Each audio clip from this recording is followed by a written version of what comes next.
예, 할렐루야. 오늘 9월 28일 화요일 날짜입니다. 우리 주간 첫 새벽 예배로 우리 하나님 앞에 영광 올리기 원합니다. 오늘 하나님의 본문 말씀 디모데 전서 5장 17절에서 25절 말씀 함께 보도록 하겠습니다. 잘 다스리는 장로들은 배나 존경할 자로 알되 말씀과 가르침에 수고하는 이들에게는 더욱 그리할 것이니라. 성경에 일렀으되 곡식을 밟아 떠는 소의 입에 망을 씌우지 말라 하였고 또 일꾼이 그 삭을 받는 것은 마땅하다 하였느니라. 장로에 대한 고발은 두세 증인이 없으면 받지 말 것이요 범죄한 자들을 모든 사람 앞에서 꾸짖어 나머지 사람들로 두려워하게 하라. 하나님과 그리스도 예수와 택하심을 받은 천사들 앞에서 내가 엄히 명하노니 너는 편견이 없이 이것들을 지켜 아무 일도 불공평하게 하지 말며 아무에게나 경솔히 안수하지 말고 다른 사람의 죄에 간섭하지 말며 내 자신을 지켜 정결하게 하라. 이제부터는 물만 마시지 말고 내 위장과 자주 나는 병을 위하여는 포도주를 조금씩 쓰라. 어떤 사람들의 죄는 밝히 드러나 먼저 심판에 나아가고 어떤 사람들의 죄는 그 뒤를 따르나니 이와 같이 선행도 밝히 드러나고 그렇지 아니한 것도 숨길 수 없느니라. 아멘. 우리 지난 주일이었죠. 여러분 디모데전서 4장 6절에서 16절 말씀, 경건 훈련의 본이 되는 그리스도의 좋은 일꾼. 정말 무엇보다도 교회 리더는 이 경건의 본이 되어야 합니다. 그러면서 여러분 이 경건에 이르도록 내 자신을 연단하라. 여러분 이 경건의 과정은 한 번에 일어난 것이 아니라 끊임없는 성화를 통해서 이렇게 연단받고 훈련을 통해서 이루어지게 될 줄로 믿습니다. 그러면서 이제 디모데전서 4장 8절에요. 육체 연단은 약간의 유익이 있으나 경건은 범사에 유익하니 금생과 내생의 약속이 있느니라. 여러분 요즘 건강에 굉장히 관심 있는 분이 많이 계십니다. 여러분 육신의 건강 이 땅에 살아가면서 중요합니다. 그런데 더 중요한 것은 우리의 영적인 건강을 유지하는 것입니다. 이 영적인 건강은 이 땅에서뿐만 아니라 내생, 우리가 영원한 하나님의 나라에도 통용되는 그러한 것이기 때문에 이 영성의 건강, 이것에 너는 유념하라, 이렇게 말씀하고 있습니다. 그러면서 이 디모데에게 무엇보다도 이 교회 리더로서 남을 가르치는 데 그치지 말고 무엇보다도 자신이 경건의 모범에 성도에게 본이 되라, 그렇게 말씀하고 있죠. 그러면서 12절에 누구든지 내 연소함을 업신여기지 못하게 하고, 여러분 디모데는 굉장히 나이가 어린 시절부터 이렇게 교회 리더로 섰죠. 그런데 이 나이, 세상적인 나이에 갇혀서 정말 감독의 권위를 놓지 말고 온전하게 리더로서 하나님의 영적인 권위를 가지고 이렇게 교회를 잘 이끌어라, 이렇게 권면하고 있습니다. 자, 그러면서 월요일 날짜죠. 디모데전서 5장 1절에서 16절 말씀.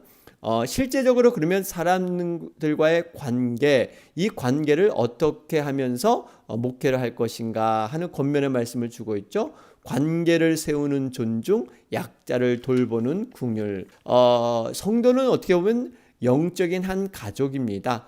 그래서 그 가족 안에서 서로 관계를 유지할 때 지키면서 함께 해야 될 부분을 언급하고 있죠. 여러분 디모데에게 특별히 나이 많은 성도들에게 아버지와 어머니 대하듯 존중해야 한다. 그리고 젊은 남녀 성도는 형제 자매처럼 따뜻하게 대해야 한다. 이런 권면을 하고 있고요. 또 공동체 안에 살다 보면 연약한 지체들이 있죠. 이 연약한 지체들에게 어떻게 관계를 가져야 될 것인가 하는 것들을 이렇게 설명해 주고 있습니다. 자, 그러면서 오늘 이어지는 그러한 말씀이 디모데전서 5장의 말씀입니다. 여러분, 이 관계성에서 중요한 그 한 가지는요, 어떠한 렌즈의 법칙, 신뢰의 법칙, 뭐 이러한 이야기를 적용해 볼 수가 있습니다. 존 맥스웰이라는 분이 계시는데 리더십의 대가이시죠. 이분이 신뢰의 법칙이라는 책에서 이런 일화가 나옵니다. 큰 도시에 도착한 여행자가 있었습니다. 이 여행자는 자신이 여행하는 그 도시의 성격에 대해서 궁금해서 길 가는 노인에게 묻게 되죠. 이 도시 사람들의 인심이 어떻습니까? 그랬더니 노인이 되물었다고 합니다. 당신은 여기 오기 전에 어떤 도시에서 살았으며 그쪽의 인심은 어떠했습니까? 그랬더니 이 사람이 말하기를 천박한데 그지없고 정말 믿을 사람 하나도 없는 아주 그냥 험악한 곳이었습니다. 이런 대답을 하자 노인이 여기도 당신이 살았던 것과 같이 비슷합니다. 똑같습니다. 이런 대답을 했답니다. 얼마 후 다른 여행자가 또 그 도시에 와서 노인에게 똑같은 질문을 했습니다. 노인은 이번에도 여행자에게 동일한 질문을 되물었어요. 당신이 살던 도시는 어땠소? 그랬더니 우리 도시는 정직하고 성실하고 특별히 너그러운 사람, 사랑이 많은 사람이 있어서 나는 참 아름다운 도시에서 살았죠. 그랬더니 노인이 대답하기를 여기도 역시 좋은 사람들을 많이 만나게 될 것입니다.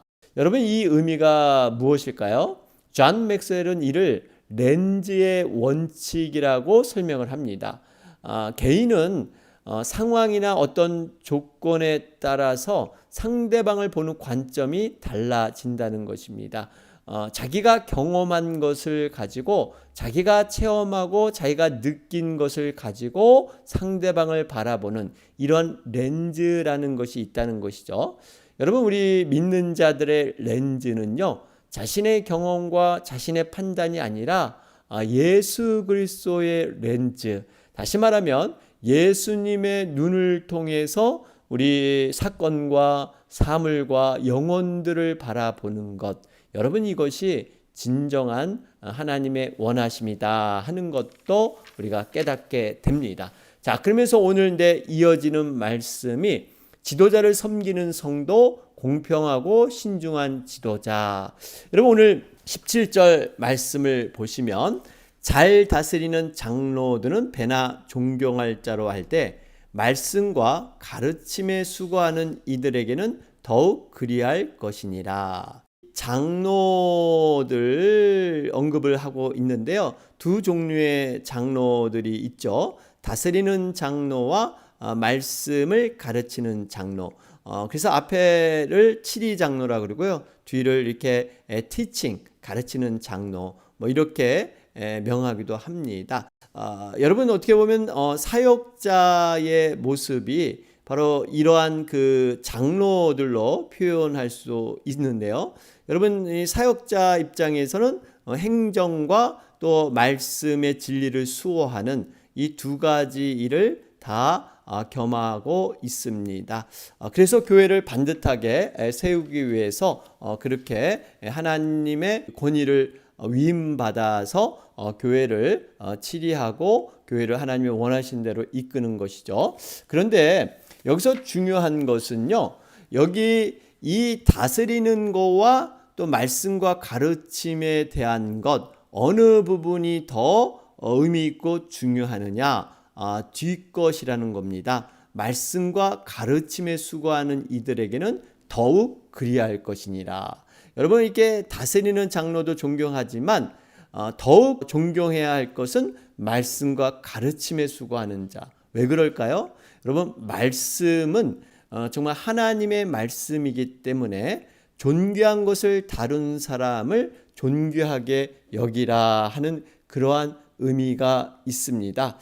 여러분, 그래서 사실은 우리가 말씀에 대한 소중함이 있다면 하나님의 말씀을 사랑하고 하나님의 정말 이 말씀의 가치를 안다면 그것을 다루는 사람도 존중하고 인격적으로 그것을 대우한다는 것이죠. 정말 이 성도들은 생명의 양식, 그 말씀을 먹고 자라고 성장해야 하는 것입니다. 성도들이 더욱더 기도해야 할 것은 사역자들이 말씀과 기도에 전념할 수 있도록, 그래서 정말 그 말씀의 젖줄이 항상 풍성하게 흘러 넘쳐서 이것을 먹고 마시는 자마다 정말 하나님의 영적인 성장으로 이루어질 수 있도록, 그렇기 때문에 여러분 성도들이 먹고 마시는 이 말씀, 여기에 항상 풍요로운 은혜가 있기를 여러분 기도해야 할 줄로 믿습니다. 자, 그러면서 18절 말씀을 보시면 성경에 일렀으되 곡식을 밟아 떠는 소의 입에 망을 씌우지 말라 하였고 또 일꾼이 그 삭을 받는 것은 마땅하다 하였느니라. 여러분 이 말씀은 신명기 25장 4절 말씀을 인용하고 있죠. 정말 교육자들이 생활할 수 있도록 그러한 모든 뒷받침을 하는 것, 이것을 구약의 성경을 인용해서 이렇게 말씀하고 있습니다. 여러분 곡식을 떠는 소의 입에 망을 씌우지 않는다. 무슨 의미일까요? 그 일을 하는 소로 하여금 곡식을 먹도록 하는 것처럼 말씀 사역을 하는 교육자들은요, 그 교회로부터 그 수고에 합당한 대접받는 것이 마땅하다, 이런 의미가 있습니다. 마땅한 일이다. 여러분 레위 자손은 특별한 땅의 분깃을 받지 않았죠. 12지파가 받은 분깃에서 나온 소출물, 또 하나님께 드린 이러한 제물을 통해서 그들이 생계를 이을 수 있도록, 그리고 오로지 하나님 일에만 전념하고 몰두할 수 있도록 이렇게 배려하는 것이 구약 때부터 이미 성경에 기록되어 있었습니다. 그런데 많은 사람들이 또 이런 견해들을 생각합니다. 사도 바울의 모범, 여러분 사도 바울 보면 자비랑 선교로 유명하죠. 사도 바울은 텐트 메이커로 정말 하나님의 일을 감당하면서 스스로 자신의 사역을 가지고 잡을 가지고 하나님의 일을 감당했습니다. 그런데 여러분 이것은 굉장히 특별한 경우라는 것입니다. 사도 바울 자체가 자신은 특수한 상황이고 예외적인 케이스다, 이것은 일반적인 그러한 지침이 아니다, 그렇게 언급을 했죠. 사도 바울이 이렇게 텐트 메이커로 살게 된 그러한 시대적 배경이 좀 들어 있죠. 당시에는 거짓 교사들이 난무하는 시대였습니다. 그래서 이 복음을 방해하는 거짓 교사들이 이러한 자신의 배만 채우기 위해서 이익을 추구하고 진지한 진리의 말씀을 가르치기보다는 자신의 유익을 위해서 이렇게 살았던 시대이기 때문에 바울은 반대급부적으로 오히려 당당히 자신의 잡을 가지고 사역을 감당했던 것입니다. 이러한 자기의 그 특수적인 상황을 바울은 사실 고린도 전서에 분명히 설명하고 있습니다.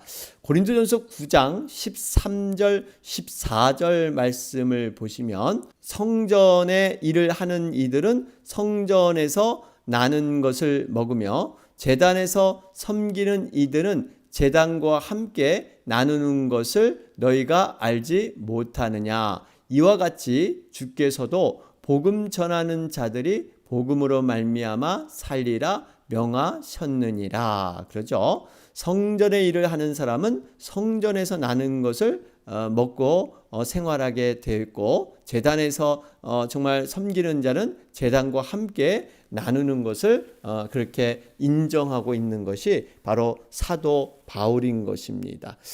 이러한 성경적인 원리에 의해서 지금 교회들이 이렇게 사역자들의 이러한 생활을 이렇게 책임지며 함께 나누는 모습으로 서고 있죠. 자, 그러면서 19절 말씀을 보면 장로에 대한 고발은 두세 증인이 없으면 받지 말 것이요. 그래요. 신명기 19장 15절 말씀을 인용하고 있고요. 또 주님께서도 마태복음 18장 16절에 이런 재판의 신중함, 공정함에 대해서 언급한 바가 있습니다. 그런데 이 본절에 보면 평범한 사람이 아니라 장로에 대한 고발은 두세 증인이라고 언급하고 있죠.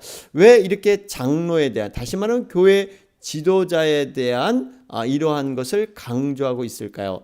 일반 재판에서도 여러분 두세 증인이 필요한데 이유가 무엇일까요? 그만큼 장로의 그러한 심판과 재판은 공정하며 또 신중해야 된다라는 것을 알 수가 있습니다. 교회 지도자와 이런 송사의 문제, 이것은 분명할 때 여러분 이러한 것이 이루어져야 합니다. 그래서 여러분 그러죠. 흔히들 교육자들은 어떤 진리의 말씀에 위반된 이단 사상이라든지 물질의 문제에 있어서 어떠한 비리를 저지른다든지, 세 번째는 또 10계명에 7계명을 범했을 경우 이러한 세 가지 이러한 큰 것들에 대한 위반에 대한 이러한 송사, 여러분 교회를 늘 생각하면서 하나님의 사역, 하나님 나라의 확장, 여러 가지를 생각하면서 신중하게 이렇게 이루어져야 된다 하는 것을 강조하고 있습니다. 여러분 분명하게 사역자의 그러한 여러 가지 영적인 권위, 또 교회의 안정, 여러 가지 것들을 생각하면서 이러한 것을 신중하게 잘 이루어야 된다, 이렇게 권면하고 있죠. 자, 그러면서 20절과 21절 말씀에 보시면 여기에 특별히 21절에 하나님과 그리스도 예수와 택하심을 받은 천사들 앞에서 내가 엄히 명하노니, 그러죠. 여러분 무엇보다도 이렇게 재판이나 송사는 공정하게 아주 객관적으로 세워져야 교회의 공의가 세워진다라는 것을 말씀하고 있죠.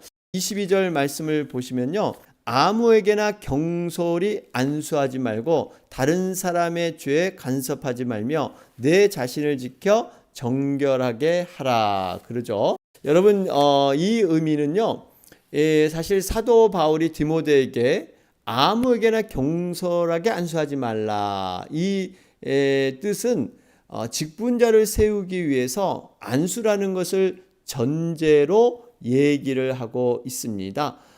바울이 이러한 권면을 할 당시에는요, 복음의 초창기였습니다.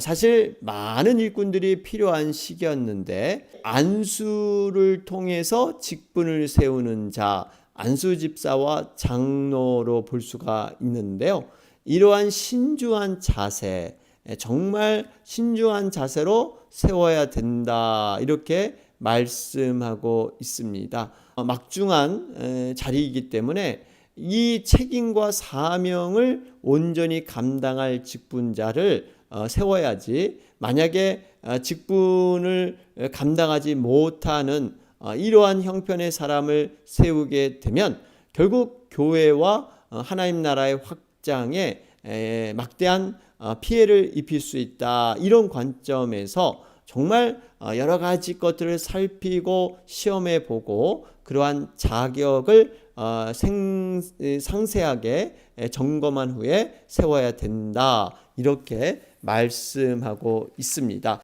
자, 그러면서 23절 말씀에 이제부터는 물만 마시지 말고 내 위장과 자주 나는 병을 위하여는 포도주를 조금씩 쓰라, 그러죠. 디모데가 몸이 굉장히 약했다 하는 것을 알 수가 있고요. 그 약한 부분이 소화기 계통, 이런데 질병을 갖고 있었다, 우리는 유추해 볼 수가 있습니다. 그러니까 디모데에게 사실 이게 포도주를 조금씩 쓰라는 것은요, 당시 이 약물과 같습니다. 또 피로회복제와 같은 이러한 포도주를 조금씩 마실 것을 권하고 있습니다. 여러분, 이 의미는 무엇일까요? 믿음 생활을 할 때에 건전한 상식, 건전한 그러한 경험된 것을 무시하지 않았다는 것입니다.